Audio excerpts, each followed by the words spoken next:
नमस्कार मु doctor Manorama Mahanti IMD Bhubaneswar पूरा ओडिशा राज्य वेदर बुलेटिन करुच्ची देखा गत 24 घंटा पूरा राज्य रे किछि किछि स्थान रे हल्का मध्यम वर्षा होईछि किंतु गोटे स्थान रे बारिपदा ठारे मयूरभंज जिलार बारिपदा ठारे प्रबल वर्षा रेकर्ड करा जायछि 84.8 मिलीमीटर वर्षा। अलग जगह गुड़िक मोस्टली विशेष वर्षा नहीं। आज पर्यंत जो 1 जून रू नहीं 31 जुलाई पर्यंत मौसमी वर्षा टोटाल 737.6 मिलीमीटर पूरा राज्य रे सहित से पूरा राज्य रे वर्तमान 34% माने 34% अधिका वर्षा होती वर्षा होगा दरकार। आगामी 24 घंटा राज्य रे किछि किछि स्थान रे हल्का मध्यम वर्षा रही। वर्षा सहित गोटे किंबा दुईटा स्थान रे बिजुली घड़घड़ी किंबा एवं झटका पवन 30 ରୁ 40 किलोमीटर पर आवर रही पारे।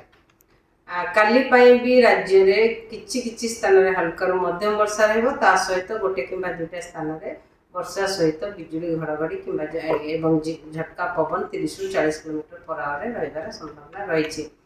2 तारीख रे राज्य रे अनेक स्थान रे हल्का मध्यम वर्षा होबार संभावना रही। सहित प्रबल वर्षा गोटे किंबा दुईटा स्थान जमीक कि सुंदरगढ़ केउंझर मयूरभंज जिले में और अलग जिला गुड़िक वर्षा सहित गोटे किंबा दुईटा स्थान रे बिजुली घड़घड़ी और झटका पवन 30 ରୁ 40 किलोमीटर पर आवर रही पारे।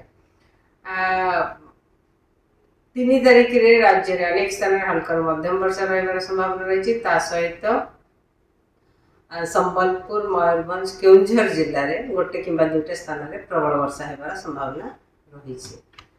4 तारीख रे राज्य रे अनेक स्थान हल्का मध्यम वर्षा रहिबो अनेक स्थान रे सहित प्रबल वर्षा गोटे किंबा दुईटा स्थान में जमीक कि मयूरभंज केउंझर सुंदरगढ़ रायगड़ा कलाहांडी नवरंगपुर कोरापुट और मालकानगिरी जिले में रहिबार संभावना रही। 5 तारीख रे राज्य अनेक स्थान में हल्का मध्यम वर्षा रहा सहित गोटे किंबा दुईटा स्थान में प्रबल वर्षा हो पारे जमीक कि मयूरभंज केउंझर सुंदरगढ़ कंधमाल रायगड़ा कोरापुट मालकानगिरी जिले में।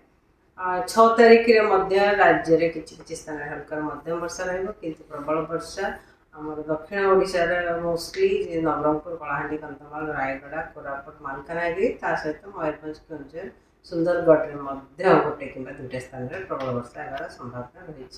धन्यवाद।